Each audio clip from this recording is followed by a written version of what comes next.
Explain the original reason for the protests and what they have now become, what the protesters are demanding. Right, so this all goes back to June, 10 weeks ago now.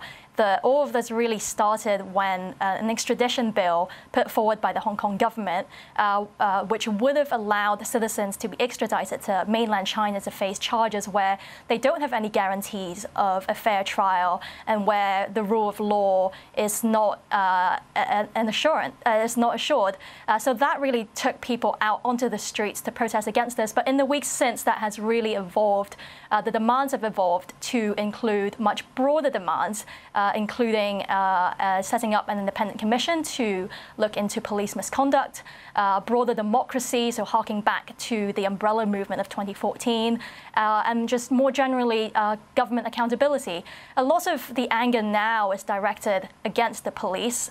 We really did see a change and a shift in public opinion after this armed mob attack against civilians at a train station in late July, and reports that came out from that appeared to show that police were either colluding with the armed mobsters who perpetrated the attack, or at least did not do enough to stop the attack. And that really got people out and angry, because what were the police doing if not protecting citizens? And then we have yesterday night's unleashing of somewhat horrific actions by the police, as we saw on multiple occasions, and people have really rallied around this single hatred and frustration directed against the police. We played just that protester from the news conference today, her face covered, wearing sunglasses and a mask over her face. Can you explain why she's covering her face?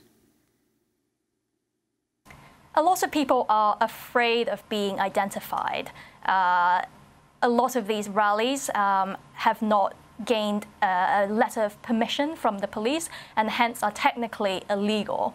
And so the police have wide powers to then charge people for unlawful assembly or rioting. And given how rioting is defined under this colonial era law in Hong Kong, it's a very vague charge, and you can be charged for rioting even if just passing by and being associated with people who are themselves carrying out violent acts. And so people are very afraid and worried. And of course, there's also the question of how much control China has now over Hong Kong's judiciary.